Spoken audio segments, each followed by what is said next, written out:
Good morning, everybody. Best F and Dad here. Today is September 20th. Here's your quick COVID update. It looks like we're hitting a pretty solid plateau, around 150,000 cases a day. That Tennessee, West Virginia area is pretty hot. It's going to spread up Indiana, Ohio.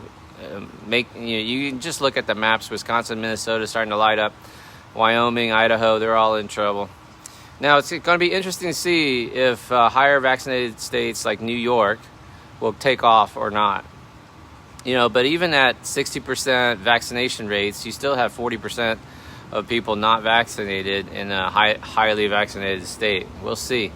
We'll see what happens. California is kind of holding things off for now, but we'll see what happens if it burns through. I would like you to keep an eye on Brazil. Brazil's numbers, for whatever reason, were coming down really nicely, and over the last couple of weeks, the last couple of days, it has shot way up. Like from 17,000 up to 32,000. We'll see if it's just an abnormality or what's going to come of that. Just got a call from my school nurse. I literally just dropped off my 5-year-old to kindergarten. Got to go pick her up. She has a positive contact, so she feels fine. The last positive contact turned out to be, the results came back and tested negative, but apparently this is a definite positive contact. Not a suspected contact, so we'll be taking her home, putting her online, and we'll see from there. Such is life, man. But my daughter feels, at least when I dropped her off at school, she was feeling pretty healthy.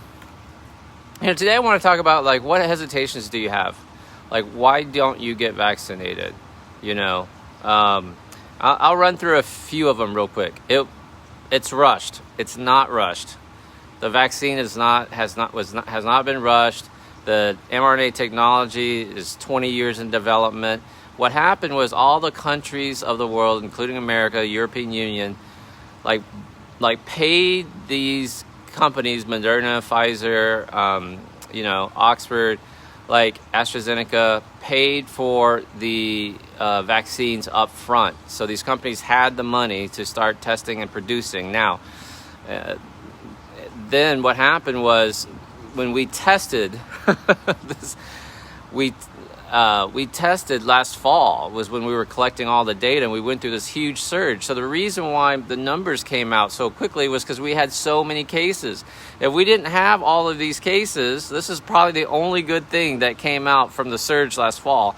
We had so many cases that turned out positive that they could show a difference between the vaccinated and the unvaccinated. And when the results came in a lot faster. If we didn't have as many cases, it would have taken longer to get the results. Who understands what I'm trying to say? So it wasn't rushed. It was prepaid. It's free to you. Here in America, you don't pay for it. You can walk into any pharmacy, H-E-B, any grocery store, your doctor's office, some doctor's offices, and you don't need to make an appointment. You just say, hey, do you have any COVID vaccinations? Number 2 objection, I have natural immunity. I had COVID last time. Well, yeah, you have a little bit of protection, but we know your protection is waning. We know that people are catching it 2 and 3 times, and we know that people are dying their 2nd and 3rd times of catching it. So natural immunity is only going to get you so far.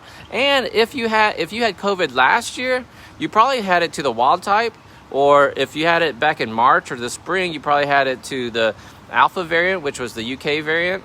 Delta is a different beast. Delta variant's a different beast. But Dr. V, we don't know if it's going to work in these other variants. What, am I supposed to just get boosters all the time? Listen, you're being emotional. No. It will probably end up being a 2-dose regimen plus a 3rd booster, probably for a long time, because the studies that are coming in now looking at booster shots, the 3rd shot is really giving very high numbers, 95, 96% efficacy and protection against Delta. So, that's probably going to be what's really, really needed. You don't know. No, tell me the long-term effects of vaccination. Dude, you sound like an idiot. You know why? It's a year and a half. Of course we don't have long-term data. Of course not. But I have long-term data on, on COVID. I have long-term data on death.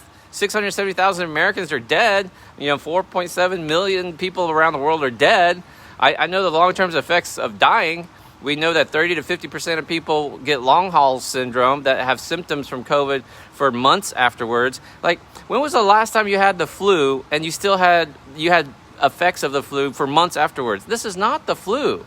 So people you just don't sound that smart. These objections. It doesn't cause infertility. It doesn't cause your testicles to swell. But you don't know what's in it. You don't know what's in a hot dog, but y'all eat hot dogs. You don't know you don't know what's in all the other vaccines you've taken. It's just the reality of the world. We have so many hundreds of millions of doses now. If something horrible had happened, they would have called it. They would have called it by now. It was funny. Last year, I said, when this whole thing started, I said, we will have done our jobs if we keep this down to 100,000 American deaths. If only 100,000 Americans die, we're gonna do our jobs. And I had so many people say, you're a fear monger, like this is just the flu, we shouldn't be locking down. And we are at 670,000 deaths. So as the numbers started increasing, I then said, at some point the caseloads are going to get so high, the death rate, the number of deaths are going to get so high that all of your arguments are going to be stupid and sound dumb, and there's no reason. Like you can't argue these huge numbers. Apparently, I was wrong. Apparently, people still have reasons to argue this stuff, and I just don't get it. The way to get through this is to get vaccinated, wear your mask, especially in a surge. We are still in a pandemic. This is not endemic. This is not time to open up, go back, living our lives. We got effing football games. We got packed stadiums. We got Broadway opening up. We got school opening up. College students. It's just ridiculous. The least you can do is get vaccinated, wear a mask, social distance until we get past this surge. And I don't see us going back down. I think we're going to resurge up during this fall and winter when this, the numbers come back. For all we know, we're going to have a new football variant because of all of these, incubation sites that these football stadiums are creating.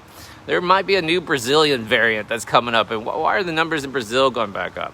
Why did UK go back up and tank back down? Maybe there's something funky there. Who knows what's in the jungles of Malaysia? Malaysia had this, surge. What's going to pop up later? I don't know.